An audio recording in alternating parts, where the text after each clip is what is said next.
మత్తయి సువార్త 16వ అధ్యాయము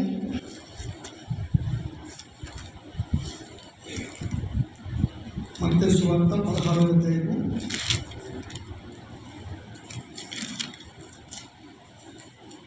15వ వచనం చదవండి దయచేసి.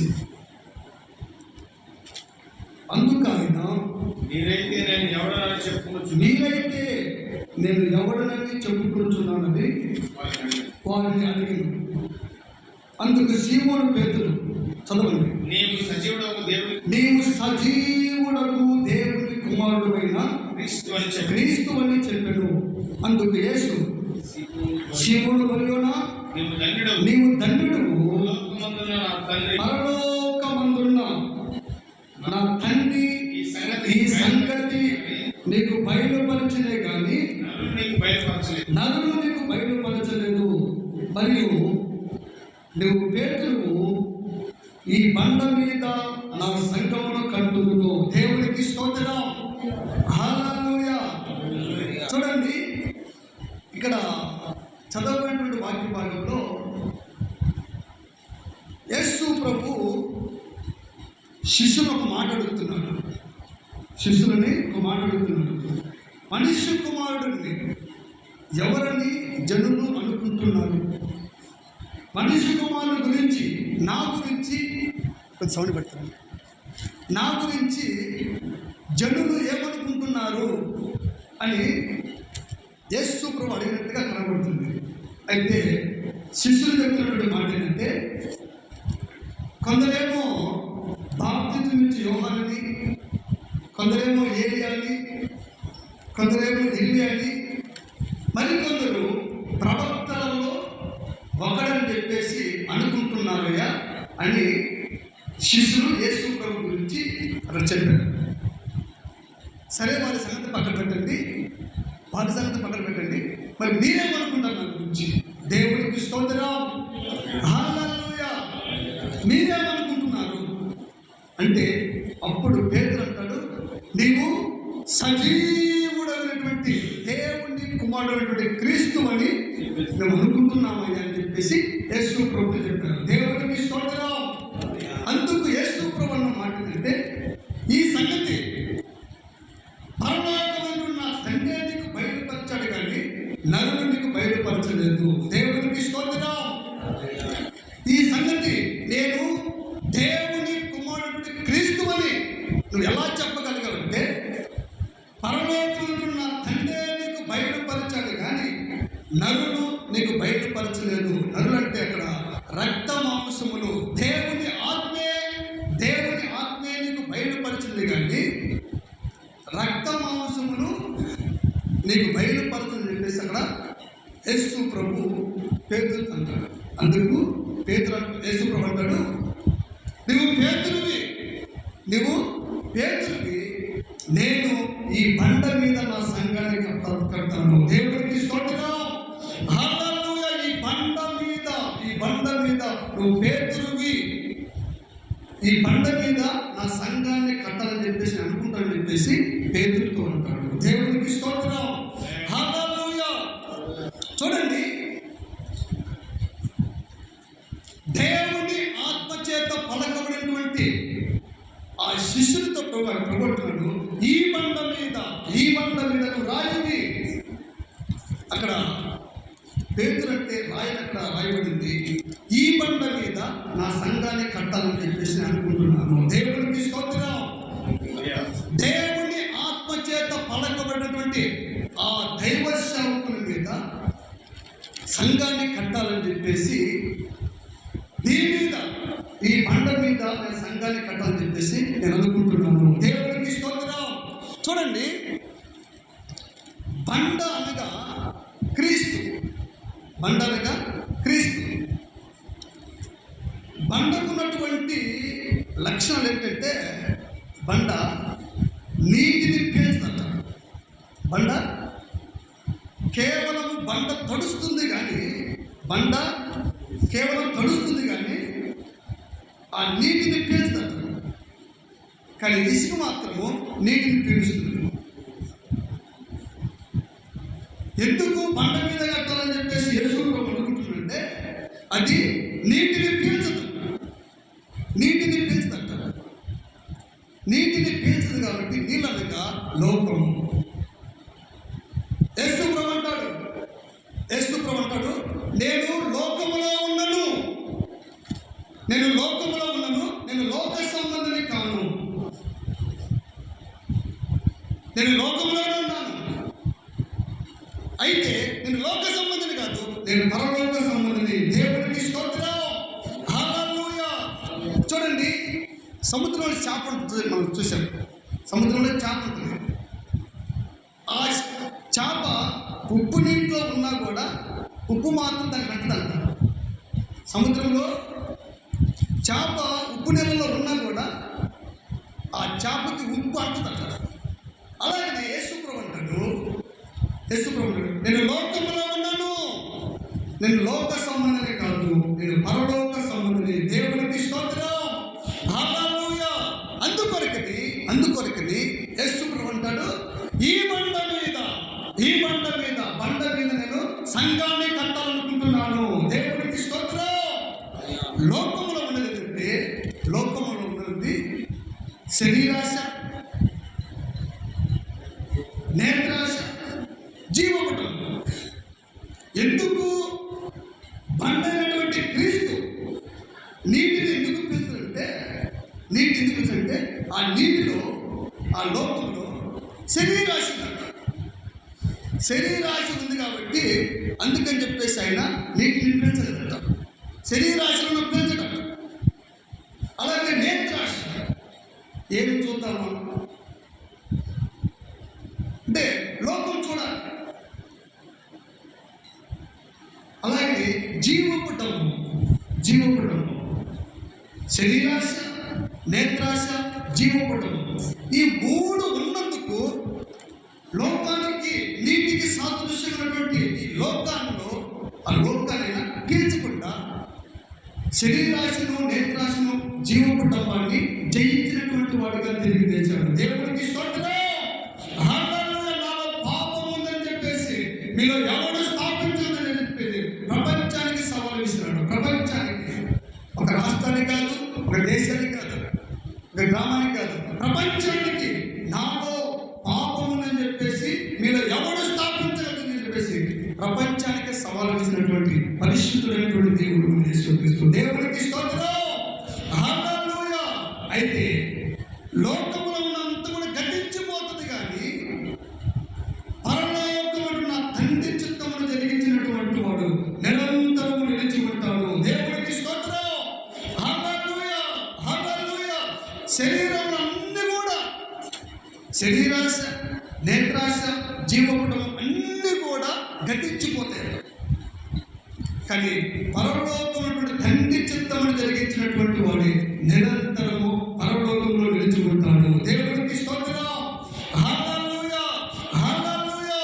అందుకొరకని యేసు ప్రభు బండ మీద నా సంఘాన్ని కట్టాలని చెప్పేసి ఆశపడుతున్నాడు. ఇసుక మీద కడితే లోకాన్ని పిలుస్తుందంట. అందుకని చెప్పేసి యేసు ప్రభు ఈ బండ మీద నా సంఘాన్ని కట్టాలనుకుంటున్నాను. అయితే ఈ సంఘం ఎదుట, ఏ సంఘం? బండ మీద కట్టబడిన సంఘం ఎదుట పాతాళ లోక ద్వారాలు ఏది కూడా నిలవలేవు. దేవునికి స్తోత్రం, హల్లెలూయా.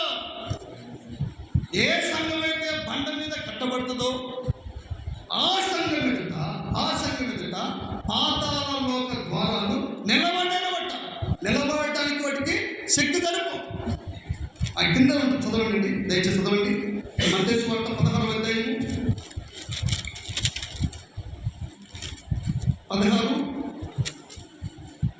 16-18. మరియు నువ్వు పేతురువి, ఈ బండ మీద నా సంఘమును కట్టుదును, పాతాళ లోక ద్వారములు దాని ఎదుట నిలవనేరవని నేను నీతో చెప్పుచున్నాను. పరలోక రాజ్యం యొక్క తాళపు చెవులు నీకు ఇచ్చెదను. దేవునికి స్తోత్రం. పరలోక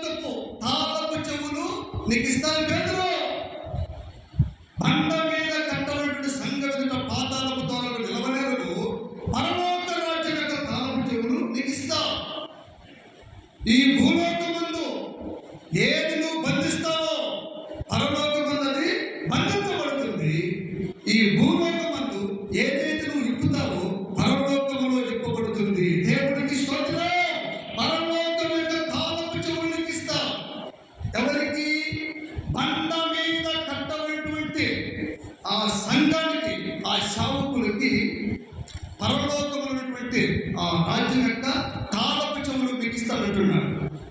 నువ్వు ఏది ఇప్పుతావో, ఇక్కడ భూమి మీద ఏది తీస్తావో అది ఇప్పబడుతుంది, ఏది మూస్తావో అది మూయబడుతుంది. దేవునికి స్తోత్రం. హల్లెలూయా, హల్లెలూయా. పరలోకంలో ఏది తెరవబడను పలుకుతావో అది తెరవబడుతుంది, ఏదైతే ముయ్యబడాలంటావో అది ముయ్యబడుతుంది. కీడు రావద్దు ప్రభా, అది ముయ్యబడాలి, కీడు అనే ద్వారా ముయ్యబడాలంటే నువ్వు పలికితే అక్కడ ముయ్యబడుతుంది. ఆశీర్వాదం అనే తలుపులు తెరవబడాలంటే తెరవబడతాయి. ఎందుకంటే నీ సంఘం బండ మీద కట్టబడింది. దేవునికి స్తోత్రం. హల్లెలూయా. బండ మీద, బండ మీద, బండ. ఈ బండ లోకాన్ని పీల్చదు, నీటిని పీల్చదు, లోకములోనే ఉంటుంది, లోకములోనే ఉంటుంది. కానీ ఈ లోకములో ఉన్నటువంటి శరీరాశి కానీ, నేత్రాశి కానీ, జీవ కుటుంబాన్ని కానీ ఏది కూడా తీసుకోదట. జీవ కుటుంబం అంటే మన ఆర్థిక పరిస్థితి కొద్దిగా ఉన్న అవతల వ్యక్తిని, అవతల సేవకుని మనం పోల్చుకొని మనము కూడా ఆ సేవకుల్లాగా కనబడాలి, ఆ సేవకుల్లా కనబడాలి. మనం లేని సంగతి ఎవరు తెలియకూడదు. మనము కూడా బయట మంచిగా కనబడాలి. ఆ సేవకునికి బైక్ ఉంటే మనకు బైక్ ఉండాలి, ఆ సేవకునికి కారు ఉంటే మనకు కారు. అంటే పైకి జీవపు డంబం, పైకి డంబంగా కనపడాలి. అందుకని చెప్పేసి బండ మీద, బండ మీద, బండ బండ ఎవరైతే పరలోకమైనటువంటి తండ్రి చిత్తం ఎవరైతే జరిగిస్తారో వారు మాత్రమే నిరంతరము నిరంతరము నిరంతరము. ఎవరైతే ఏ సావుకులైతే, ఏ విశ్వాస అయితే తండ్రి చిత్తం చేయడానికి ఇష్టపడతారో ఆ శావకులు, ఆ సంఘము నిరంతరం. జీవ కుటుంబం అయితే అప్పుడప్పుడు కనపడుతుంది, మళ్ళీ కొన్నాళ్ళకి అది కనిపించదు. శరీరాశ, నేత్రాశ, జీవ కుటుంబం కలిగి, లోకము కలిగి సేవ చేస్తే కొన్ని దినాలు చాలా బాగా కనపడుతుంది, తర్వాత అది కనపడదట.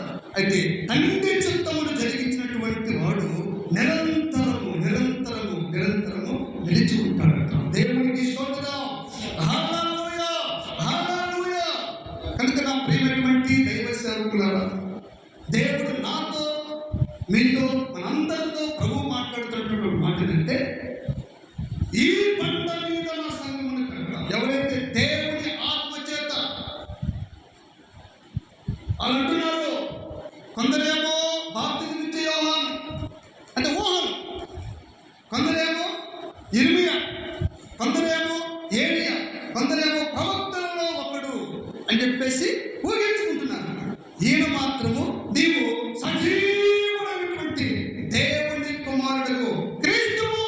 క్రీస్తువు, క్రీస్తు అంటే దేవుని ఆత్మ చేత నడిపించబడుతున్నటువంటి సేవకుడు కనుక నీ మీద, ఈ బండ మీద సంఘాన్ని కడతాను. అంటే యేసు ప్రభు ఎవరో అని తెలిసిపోయింది, ఊహించుకోవట్లే.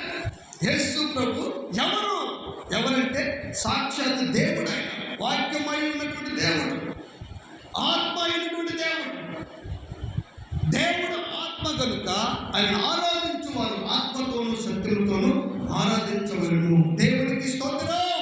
యేసు ప్రభు గురించి ధ్యానంగా తెలుసుకోవాలి. యేసు ప్రభు అంటే ఎంత శక్తిమంతుడు, యేసు ప్రభు ఎంత ప్రభావవంతుడు, యేసు ప్రభు చేసినటువంటి ఆ కార్యాలు అది అసాధ్యమైనటువంటి కార్యాలు, సాధ్యమయ్యే కార్యాలు కాదు, మనుషులకు సాధ్యమయ్యే కార్యాలు కాదు. నువ్వు నమ్మితే నువ్వు దేవుని మహిమను చూస్తావు. మరియా, లాజరు చనిపోయాడు. నువ్వు నమ్మితే దేవుని మహిమను చూస్తావు, దేవుని మహిమను చూస్తావు. చనిపోయినప్పుడు చిన్న పాపం లేపాడు. ఒక యవనస్తుడు చనిపోయి ఈయన బట్టి పాడి మీద తీసుకుపోతుంటే తట్టి బ్రతికించాడు. ఇక అనేకమైనటువంటి గొప్ప గొప్ప కార్యాలు చేసినటువంటి దేవుడు అంటే పేతురు, నువ్వు సజీవుడైనటువంటి దేవుడి కుమారుడు క్రీస్తు అభిషేకం కలిగిన దేవుడు నువ్వు జీవము కలిగినటువంటి దేవుడు, సజీవుడివి, దేవుని చేత పంపబడినటువంటి క్రీస్తువు అని చెప్పేసి ఆయన గుర్తుపెట్టాడు. పేతురు గుర్తుపెట్టినందుకు ఈ బండ మీద నేను నా సంఘాన్ని కట్టాలని చెప్పేసి అనుకుంటున్నాను. పేతురు, నువ్వు గుర్తుపెట్టే నా ప్రభావం ఏంటో, నా శక్తి ఏంటో, నా మహిమ ఏంటో, నేను ఎందుకు వచ్చానో, ఎవరి చేత పంపబడ్డానో అన్నీ కూడా స్పష్టంగా గుర్తుపెట్టావు కనుక ఈ బండ మీద నేను సంఘాన్ని కట్టాలి. ఎందుకంటే ఈ బండ లోకాన్ని నీటిని పీల్చదు, ఇసుకైతే నీటిని పీలుస్తుంది. అందుకే చెప్పేసి ఇసుక మీద కట్టాలని చెప్పి నేను ఆశపడలేదు, బండ మీద కట్టాలని ఆశపడుతున్నాను. ఆ బండ, ఆ సంఘ మీద పాతాళము ద్వారాలు మూయబడతాయి, ఏది కూడా నిలవబడదు. దేవుడికి స్తోత్రం. పాతాళములో అపవాది అనుచరులు ఉంటారు. పాతాళంలో ఎవరు ఉంటారంటే అపవాది అనుచరులు. అంటే అపవాది నీ ఎదుట నిలబడదు, అపవాదిని వెంబడిస్తున్నటువంటి అనుచరులు కూడా నీ ఎదుట నిలబడలేరు. పరలోకంగా కాదపించరు, నీకు ఇస్తాను పేతురు. ఎందుకంటే నన్ను గుర్తుపెట్టాను, దేవుడు నన్ను గుర్తుపెట్టాను కనుక పరలోకమైనటువంటి తాలపు చెవుని చేతికిస్తాను.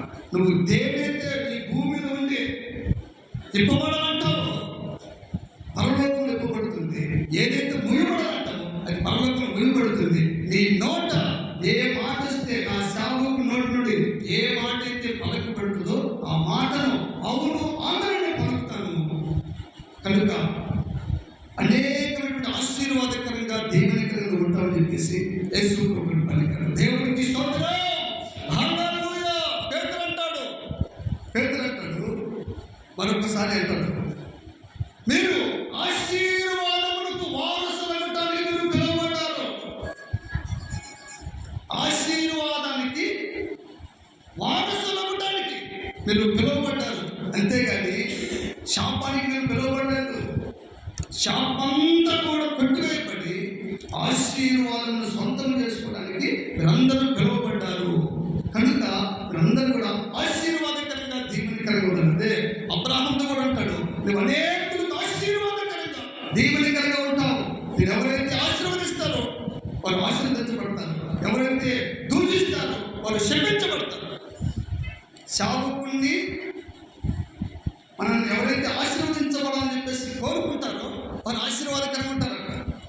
పొరపాటుతో మనల్ని ఎవరైనా కానీ దూషించారనుకోండి, మనం కాంగా ఉంటాం, దేవుడే వారిని శపించేస్తాడు. దేవుడికి స్తోత్రం. హల్లెలూయా, హల్లెలూయా. కనుక నా ప్రియమైనటువంటి దైవ సేవకులారా, మనందరం కూడా బండ మీద కట్టబడాలి. మన సంఘము బండ మీద కట్టబడాలి. చూడండి, సొలొమోను జ్ఞానైనటువంటి సొలొమోను మాట చెప్తాడు, యెహోవా ఇల్లు కట్టించని ఎడల కట్టువారి ప్రయాసం వ్యర్థము, యెహోవా పట్టణమును కాపాడని ఎడల దాన్ని కావలి కాయువారు మేలుకొని ఉండుట వ్యర్థం. ఆ సంఘం ఎవరు కట్టాలంటే, ఇల్లు ఎవరు కట్టాలంటే యెహోవా కట్టాలి, దేవుడు కట్టాలి, దేవుడే కట్టాలి. దేవుడే కంటే మన ప్రయాసం అర్థం కాదు. ఒకవేళ మన ఆలోచన ప్రకారం, మన సొంత ఆలోచన ప్రకారం, స్వయం చిత్తం దాని ప్రకారం మనం కట్టామనుకోండి, మనం కట్టినటువంటి మన ప్రయాసం అది వ్యర్థమైపోతుంది. యెహోవా పట్టణాన్ని కాపాడకపోతే, దేవుడు మనల్ని కాపాడకపోతే, మన కొరకు మనుషులు కొంతమంది ప్రయాసపడి నేర్చుకుని ఎంత ఉన్నా కూడా అది వ్యర్థమైపోతుంది. కలిగిన దైవ సేవకులారా, దేవుడు చెబుతున్నటువంటి యెహోవా మన సంఘాన్ని కట్టాలి, దేవుడే మన సంఘాన్ని కట్టాలి. అప్పుడే మనం పడినటువంటి ప్రయాసానికి అది ప్రతిఫలం ప్రయోజనకరంగా మార్చబడుతుంది. అయితే ఈ రాళ్ళు బండలు రాళ్ళు, మొట్టమొదటి బండ మూలరాయి. మొదటి రాయి ఏంటి? మూలరాయి. ఆ మూలరాయి క్రీస్తు. రెండవ బండ పునాది రాయి. మొదటి రాయేమో మూలరాయి, రెండవ రాయేమో పునాది రాయి, మూడవ రాయేమో సజీవమైనటువంటి రాయి. దేవుడికి స్తోత్రం. హల్లెలూయా, హల్లెలూయా. మూలరాయేమో క్రీస్తు, పునాది రాయేమో దైవ సేవకులైనటువంటి మనము, సజీవమైనటువంటి రాళ్ళేమో మన సంఘాన్ని పడిస్తున్నటువంటి విశ్వాసం. దేవుడికి స్తోత్రం. అయితే మూలరాయి మీద పునాది రాయి ఉండాలి, మూలరాయి మీద పునాది రాయి ఉండాలి, పునాది రాయి మీద సజీవమైనటువంటి రాళ్ళు ఉండాలి. ఒకవేళ సజీవమైనటువంటి రాళ్ళ మీద పునాది రాయి ఉన్నదనుకోండి, ఏమవుతుంది? కూలిపోతుంది. మూలరాయి మీద పునాది రాయి ఉండాలి, మూలరాయి మీద బేస్మెంట్ రాయి ఉండాలి. ఆ తర్వాత ఇటుక రాళ్ళు అవి ఉంటే ఆ ఇల్లు నిరంతరం శాశ్వతంగా నిలిచిపోతుందని చెప్పేసి దేవుడు వాక్యం చదివిస్తుంది. దేవుడికి స్తోత్రం. హల్లెలూయా. దైవ సేవకులైనటువంటి మనము, పునాది రాయిగా ఉన్నటువంటి మనము మూలరాయి మీద ఉండాలి. మూలరాయి క్రీస్తు. అనేక మంది నిషేధించినటువంటి రాయి అది. ఆ రాయి తలకు మూలరాయి అంటారు. అందరి చేత ఇశ్రాయేలు దేశంలో అందరి చేత నిరాకరించబడి తృణీకరించినటువంటి ఆ రాయి అందరికీ ప్రపంచానికే మూలరాయిగా మార్చబడింది. ప్రపంచానికి మూలరాయిగా మార్చబడింది. ఆ మూలరాయి మీద పునాది రాయి అయినటువంటి ఆది అపోస్తలులైనటువంటి అందరూ కూడా మూలరాయి మీద నిలబడితే, ఆ మూలరాయి మీద పునాది రాయి ఉంటే, ఆ పునాది రాయి మీద సజీవమైనటువంటి రాయటువంటి విశ్వాసులు ఆధారపడి ఆ బండ మీద కట్టబడితే, ఆ సంఘం ఎదుట పాతాళపు ద్వారాలు నిలవబడకుండా అవి పారిపోతాయి. ఆ దైవ సేవకుని చేతికి పరలోక తాళపు చెల్లిస్తాడు. ఆయన ఏదైతే ఇప్పుతాడో, ఏదైతే మూస్తాడో, ఏది ఇప్పబడాలంటే ఇప్పబడుతుంది, ఏదైతే మూయబడుతుంది చెప్పేసి యేసు ప్రభు సాక్షాత్తు పేతురుతో మాట్లాడుతూ చూస్తాం. దేవుడికి స్తోత్రం. హల్లెలూయా, హల్లెలూయా. అయితే ఒక మాట చెప్పి నేను ముగించబోతున్నాను. ఇద్దరు ఇల్లు కట్టారంట. ఒక ఆయనేమో బండ మీద కట్టారంట, ఇంకొక ఆయనేమో ఇసుక మీద కట్టారంట.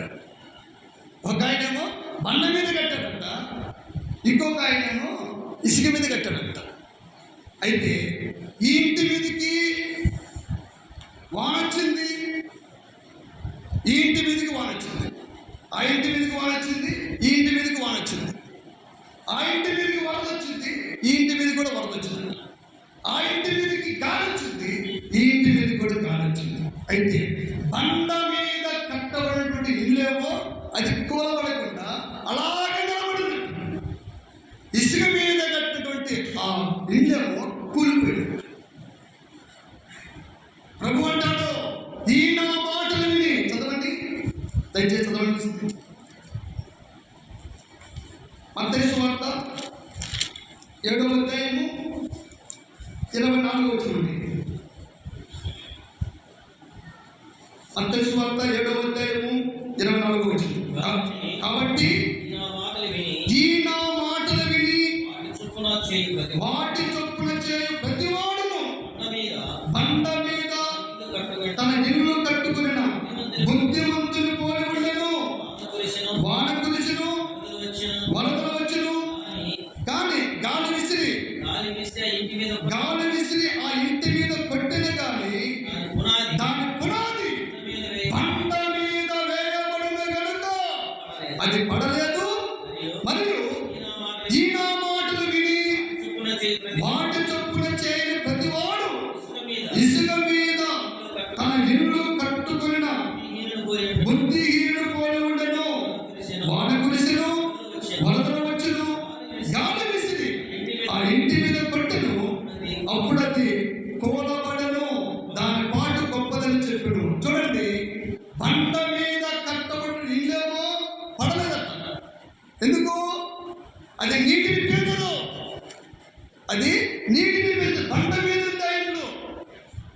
ఇసుక మీద కట్టిన ఇల్లేమో నీళ్ళంతా కూడా పీట్ చేసింది. ఎన్ని నీళ్ళు వస్తే అన్ని నీళ్ళు, ఎన్ని వస్తే అన్ని, కొన్ని కూడా అది ఆపద, ఎన్ని వస్తే అన్ని లాగేసి ఇల్లేమో కూలిపోయింది.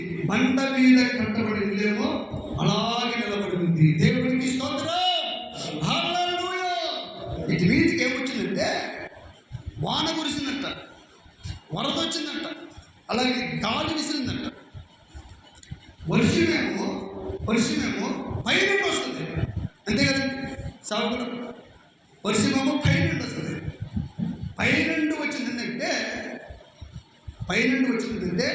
దేవుని ద్వారా వచ్చే పరీక్ష. పైనుండి వచ్చేది దేవుని నుండి వచ్చే పరీక్ష. వరదలు భూమి మీద వస్తాయి. వరదలు ఎక్కడి నుంచి వస్తాయంటే భూమి మీద నుంచి వస్తాయి. భూమి మీద ఉండేదేమో మనుషుల ద్వారా వచ్చే, దాన్ని ఏమంటారు, నిందలు, శోధన, రకరకాల నిందలు. పైనుండి వచ్చేదేమో దేవుని పరీక్ష. ఇక్కడ నా సేవకుడు అయితే నేను పెట్టే పరీక్షలు నిలబడతాడా లేదా దేవుడు పరీక్షించాడు.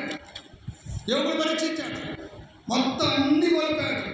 ఆస్తి పోయింది, అంతస్తు పోయింది, పేరు పోయింది, పనివారు పోయారు, ఇక 10 మంది సంతానము చనిపోయారు.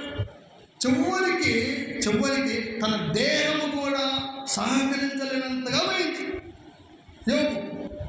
అయితే నోటి మాటలో కూడా పాపం చేయలేదట. నోటి మాట, దేవుడు ఉన్నాడా, దేవుడు ఉంటే నాకు ఇలా ఎందుకు జరుగుద్ది, దేవుడు ఉన్నాడా లేదా, ఇంతకు దేవుడికి ఏం పాపం చేశాను ఏమి మాట్లాడకుండా నోటి మాటలో కూడా పాపం చేయలేదట. దేవుడికి స్తోత్రం.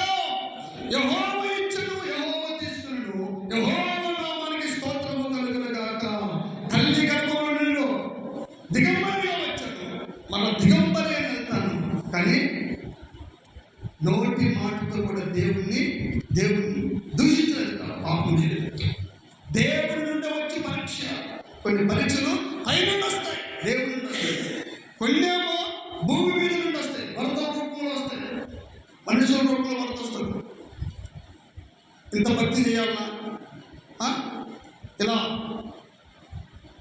అని మనుషుల నుండి వీళ్ళు బ్రతకడానికి వచ్చారు, వీళ్ళు పని పాట చేయలేక బతకలేక వచ్చారు మనుషుల నుండి.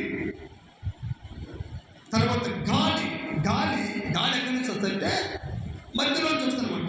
మధ్యలోంచి పౌలు అంటాడు, ఆకాశం దురాత్మలతో మనం పోరాడుతున్నాం. దురాత్మలు, అపవాది సైన్యము, అపవాది అనుచరులు, ఈ దురాత్మల సమూహంతో మనము గాలి వస్తుంది. అయితే వర్షం వచ్చినా తట్టుకున్నదంట.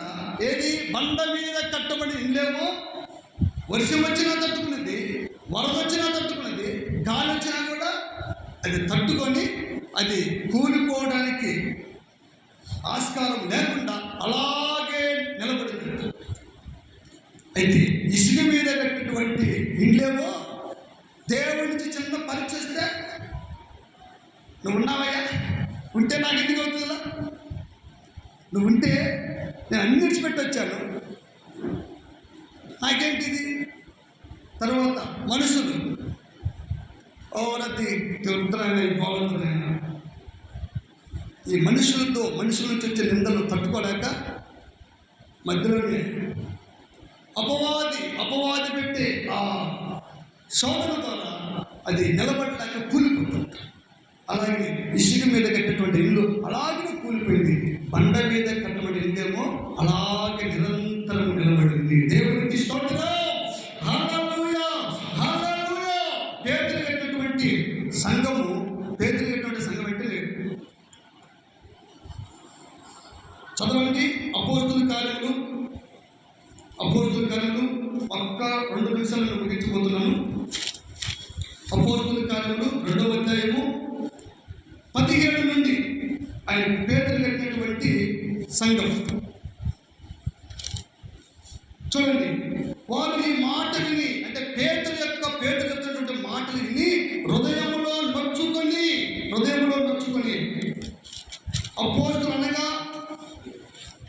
నొచ్చుకొని, సహోదరులారా అంటే శిష్యులు ఆయన అడుగుతున్నారు పేతురుని, సహోదరులారా మేమేమి చేద్దాము, మేము రక్షించబడాలంటే ఏం చేయాలి, మేము పరలోకం పోవాలంటే ఏం చేయాలి, ఇంతగా నువ్వు బోధిస్తున్నావు కదా, ఇంతగా గట్టి కలిసి నువ్వు బోధిస్తున్నావు కదా, ఇంతకు మేము ఏం చేయాలి అంటే ఆయన చెప్తున్నటువంటి మాట ఏంటంటే, మీరు మారు మనసు పొంది, మొట్టమొదటిది మీరు మారు మనసు పొంది పాప క్షమాపణ నిమిత్తము ప్రతివాడు యేసు క్రీస్తు నామమున బాప్తిజం పొంది, 2 బాప్తిజం పొంది అప్పుడు మీరు పరిశుద్ధాత్మ అను వరమును పొందుదురు. 3వది పరిశుద్ధాత్మ అనే అభిషేకం వరం. తర్వాత ఈ వాగ్దానం మీకును మీ పిల్లలకు దూరస్తులందరికీ అనగా ప్రభువైన మన దేవుడు తన ఎందుకు పిలిచిన వారందరికీ చంద్రుని వారితో చెప్పాను. ఇంకను అనేక విధములైన మాటలతో సాక్ష్యమిచ్చి మీరు మూర్ఖులకు ఈ తరము వారికి వేరై రక్షణ పొందండి. దేవునికి స్తోత్రం. ఈ లోకం మూర్ఖులకు, ఈ లోకం వారికి మీరు వేరుగా ఉండాలట. ఏంటి ఎప్పుడైనా మొట్టమొదటిదేమో మారు మనసు పొందండి, 2వది యేసు నామములో మీరు బాప్తిజం పొందండి, 3వది పరిశుద్ధాత్మ అభిషేకం పొందండి, 4వది ఈ తరము వారికి మూర్ఖులకు వంకర తరం మూర్ఖులకు ఈ తరము వారికి వేరువాటు జీవితం, ప్రత్యేకమైనటువంటి జీవితం, సపరేట్ లైఫ్ అంట, వేరుబాటు జీవితం, వేరై రక్షణ పొందండి అని చెప్పేసి పేతురు అక్కడ ఉన్నటువంటి యెరూషలేము ప్రాంతంలో ఆయన బోధిస్తున్నాడు. దేవునికి స్తోత్రం, హల్లెలూయా. రక్షణ పొందని చెప్పేసి వారిని బ్రతిమాలాడట. ఏం చేశాడట? హెచ్చరించను, జాగ్రత్త. బ్రతిమాలాడట ఆయన. ఈ మూర్ఖపు తరపు వారికి వేరై రక్షణ పొందని చెప్పేసి వారిని హెచ్చరించాడంట. జాగ్రత్త, ఖచ్చితంగా మీరు లోకానికి వేరుబాటుగా మీరు జీవించాలి. ఆ తర్వాత ఆ మాట విని వారు కాబట్టి అతని వాక్యం అంగీకరించినటువంటి వారు బాప్తిజము పొందిరి. ఆ దినమందు ఇంచుమించు 3000 మంది చేర్చబడింది. ఆ తర్వాత మీరు చేసినటువంటి పని ఏంటంటే అపోస్తల బోధ ఎందును, సహవాసం ఎందును, రొట్టె విరుచుట ఎందును, ప్రార్థన చేయటందును ఎడతెగక ఉండిరి. బాప్తిజం పొందినటువంటి ప్రతి ఒక్కరు కూడా మారు మనసు పొందుకొని, బాప్తిజం పొంది, పరిశుద్ధాత్మ అభిషేకం పొందుకొని లోకానికి వేరుబాటు జీవితం నుంచి అపోస్తల బోధలో, అపోస్తల సహవాసంలో, రొట్టె విరుచుట యందు ఎడతెగకుండా ప్రార్థనలో ఉన్నారట. దేవునికి స్తోత్రం. పేతురు కట్టినటువంటి సంఘం అంట ఈ సంఘం. పరిశుద్ధాత్మ లేనప్పుడు, పరిశుద్ధాత్మ అభిషేకం లేనప్పుడు యేసుప్రభు నాకు ఎవరో తెలియదు, అది తెలియదు చెప్పేసి తప్పించుకున్నాడు. పరిశుద్ధాత్మ అభిషేకం పొందుకున్న తర్వాత ఆయన అంతమంది నిలబడి మీరందరూ కూడా మారు మనసు పొందుకొని, బాప్తిజం తీసుకొని, పరిశుద్ధాత్మ అభిషేకం పొందుకొని ఈ లోకానికి వేరుబాటు జీవితం జీవించి అపోస్తల బోధలో, సహవాసంలో, రొట్టె విరుచుటందు ఎడతెగకుండా ప్రార్థనలో ఉండండి. అప్పుడే మనందరూ కూడా మహిమ కలిగిన రాజ్యంలో మనం ప్రవేశిస్తాము. మహిమ కలిగినటువంటి ఆ రాజ్యాన్ని మనం వారసులుగా, హక్కుదారులుగా మనం మార్చబడతాము. ఆ గుమ్మముల గుండా మనము ఎక్కిపోయి ఆ పట్టణంలో మనం ప్రవేశిస్తాం. గుమ్మములంటే నూతన ఆకాశం, నూతన భూమి, నూతన ఆకాశం, నూతన యెరూషలేము. ఈ గుమ్మముల గుండా జీవ వృక్షములకు హక్కు గలవారమై గుమ్మముల గుండా ఆ పట్టణములకు మనం ప్రవేశించుదాము.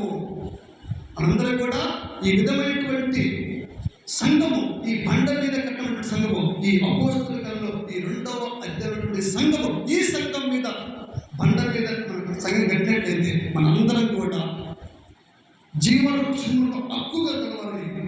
గుమ్మముల గుండా ఆ పట్టణములకి, పరలోక రాజ్యంలోకి మనము ప్రవేశిస్తాము. ఏదైతే శ్రమలను తగ్గించబడి ఆ నిత్య మహిమలోకి మనము ప్రవేశిస్తామని చెప్పేసి దైవజనుడు బోధకులు ప్రకటిస్తున్నారు. దేవునికి స్తోత్రం, హల్లెలూయా. కనుక మనందరూ కూడా బండ మీద కట్టినటువంటి సంఘములుగా మనము మన సంఘాన్ని విశ్వాసం అందరూ కూడా బండ మీద కట్టినటువంటి సంఘంగా మనం మార్చబడి మనందరం